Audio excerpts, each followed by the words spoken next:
presentasikan bab 2 dari materi TOGAF Enterprise Architecture. Oke. Ya, kita beranggotakan 5 orang. Yang pertama ada saya sendiri, Muhammad Fauzi Ramadan. Yang kedua ada Nabil Rozan. Yang ketiga ada Sahara Ansar. Yang keempat ada Putri Intan. Yang kelima ada Astrid Wulandari. Oke.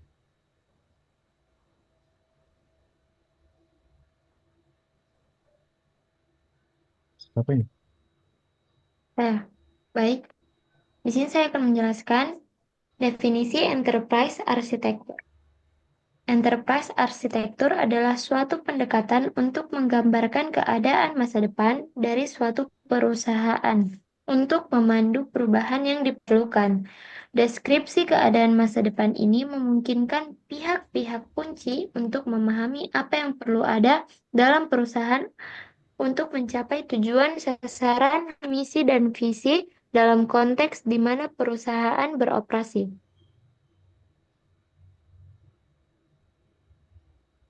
Selanjutnya ada 4 tujuan utama enterprise architecture.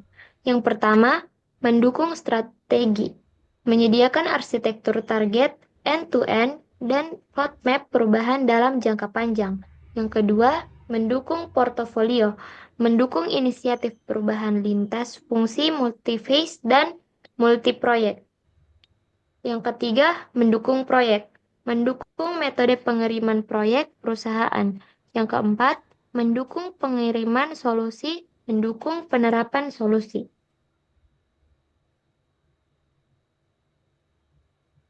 Di sini ada dokumen How to TOGAF.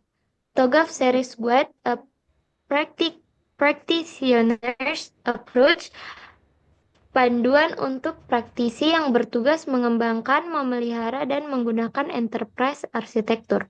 Yang kedua, TOGAF Series Guide, Using TOGAF Standard in the Digital Enterprise, panduan untuk enterprise architect dan digital practitioner. Yang ketiga, TOGAF Series Guide, Digital Technology Adoption, panduan untuk penilaian transformasi digital. Yang keempat, Readiness Assessment and Roadmap Development, dokumen untuk menilai kesiapan teknologi, digital, dan pengembangan roadmap. Saya kembalikan kepada moderator. Oke, selanjutnya akan dilanjutkan sama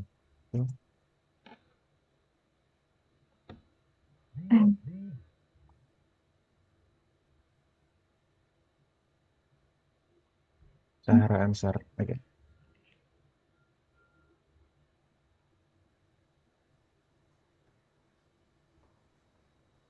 Dari slide berapa ya? Dari slide ini?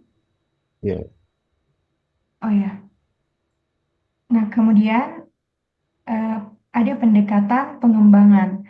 Enterprise arsitektur dikembangkan melalui proses iteratif arsitektur development method, eh, disingkat ADM, berfokus pada menciptakan informasi berguna. Fase A, visi arsitektur adalah langkah awal penting dalam pengembangan arsitektur. Kemudian, setiap fase ADM memiliki output dan pengetahuan esensial yang harus dihasilkan.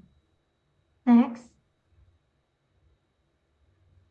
ada strategi untuk perusahaan digital. Yang pertama itu strategi peak ahead, menggunakan panduan yang cukup tentang risiko standar dan praktik terbaik untuk memberikan produk digital minimum yang layak.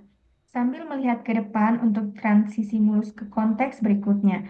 Kemudian ada enterprise architecture as a services, mengembangkan arsitektur sesuai kebutuhan untuk mendukung tempo operasi upaya digital. Next, dukungan untuk konteks digital enterprise. Yang pertama, konteks satu individu atau pendiri. Fokus pada konsepsi nilai digital, infrastruktur digital, dan praktik pengembangan agile.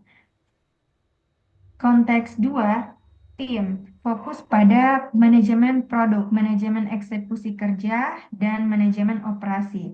Kemudian konteks 3, tim dan tim. Enterprise arsitek berperan penting dalam komunikasi lintas tim. Kemudian konteks yang terakhir, perusahaan berkelanjutan. Arsitektur mendukung peningkatan skala dan keberlanjutan.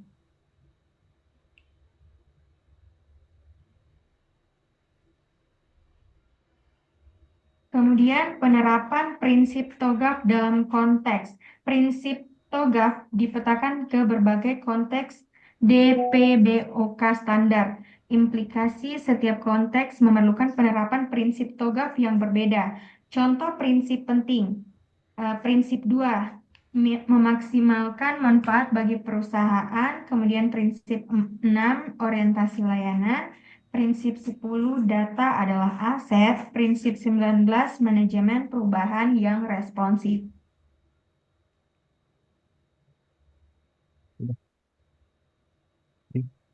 Ya, sudah. Baik, selanjutnya akan dilanjutkan oleh Astrid.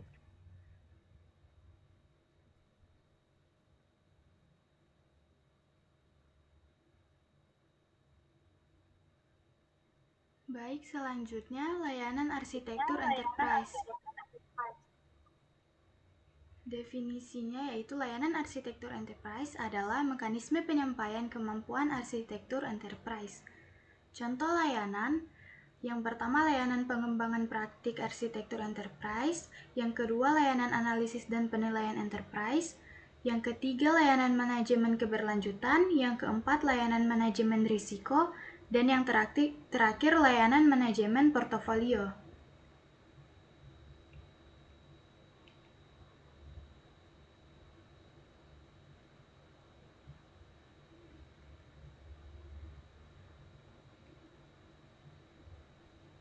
Selanjutnya ada faktor-faktor adopsi teknologi digital.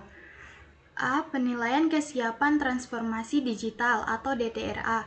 Tujuannya untuk memberikan pengukuran kesiapan organisasi untuk transformasi digital. Kategori faktornya ada 3. Yang pertama, faktor fondasi, elemen dasar untuk kesiapan minimal.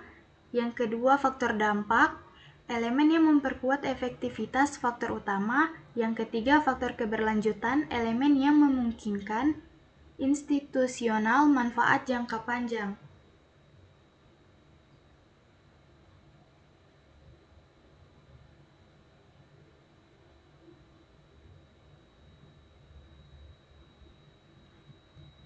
B. Peta jalan adopsi teknologi digital. Tahap pertama adalah pilih pendekatan adopsi atau kerangka ABCD. Yang kedua, lakukan penilaian DTRA. Tahap ketiga, identifikasi faktor yang membutuhkan perhatian manajemen. Tahap keempat, atasi kekurangan dan inisiasi adopsi teknologi digital.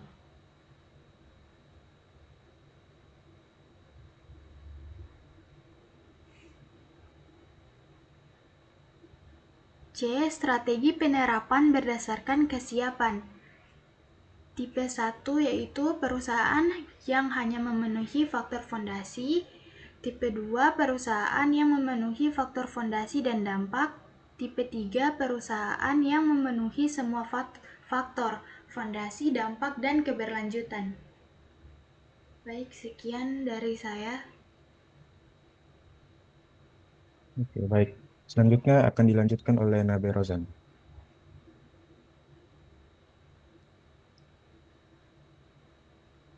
Oke, baik.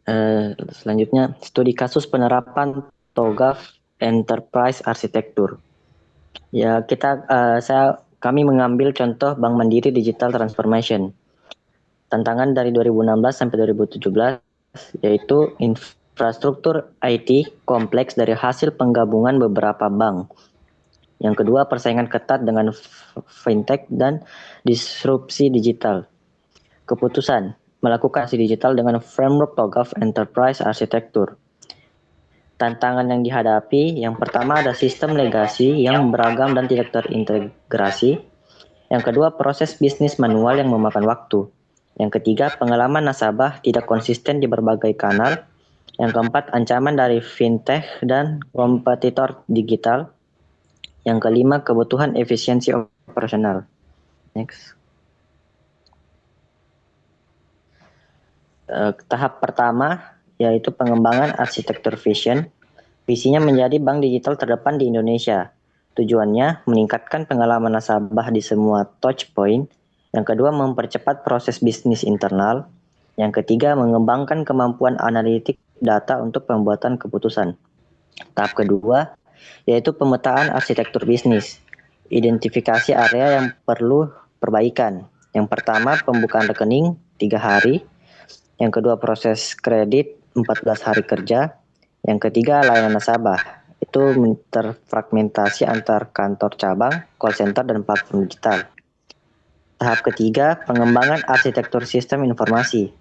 Arsitektur target yang dikembangkan yaitu platform perbankan digital menjadi Livin by Mandiri.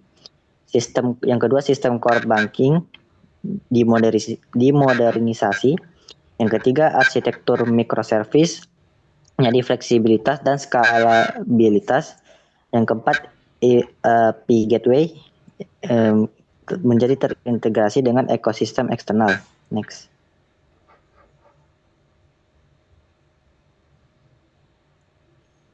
Yang tahap keempat, pengembangan arsitektur teknologi, implementasi utama, migrasi ke hybrid cloud. Yang kedua, penerapan big data dan analytics.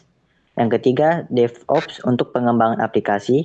Yang keempat, keamanan cyber untuk sesuai standar regulasi perbankan. Tahap kelima, peluang dan solusi. Inisiatif transformasi utama yaitu peluncuran Livin by Mandiri. Yang kedua, digitalisasi proses KYC dan onboarding nasabah. Yang ketiga, pengembangan platform API untuk ekosistem digital. Yang keempat, sistem analitik data untuk personalisasi layanan. Tahap keenam, perencanaan migrasi. Roadmap implementasi 3 tahun. Tahun pertama, modernisasi infrastruktur dan pengembangan platform digital. Tahun kedua, migrasi layanan ke platform baru dan pengembangan analitik. Tahun ketiga, ekspansi ekosistem digital dan optimalisasi operasional. Tahap 7, penerapan Enterprise Architecture as Service. Yang pertama, penyediaan panduan untuk tim pengembangan produk digital. Yang kedua, pengembangan standar dan pola desain yang dapat digunakan kembali. Yang ketiga, governance dan kepatuhan regulasi. Next.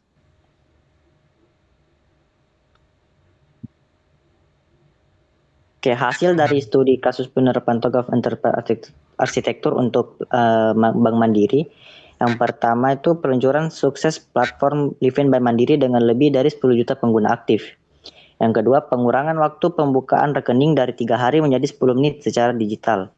Yang ketiga, peningkatan efisiensi operasional dengan rasio BOPO atau biaya operasional terhadap pendapatan operasional yang membaik. Yang keempat, peningkatan 250% dalam transaksi digital. Yang kelima, kemampuan untuk meluncurkan produk baru dalam hitungan minggu bukan bulan. Dan yang terakhir, peningkatan NPS atau Net Promoter Scores dari nasabah digital. Next. Oke. Saya serahkan ke moderator. Jadi kesimpulannya itu, arsitektur enterprise memainkan peran krusial dalam menjembatani strategi bisnis dan implementasi teknologi. Penerapan yang efektif membutuhkan pemahaman konteks organisasi dan kesiapan transformasi digital. Sedangkan peningkatan progresif dan evaluasi berkelanjutan merupakan kunci keberhasilan adopsi teknologi digital. Oke, sekian dari kelompok 2. Assalamualaikum warahmatullahi wabarakatuh.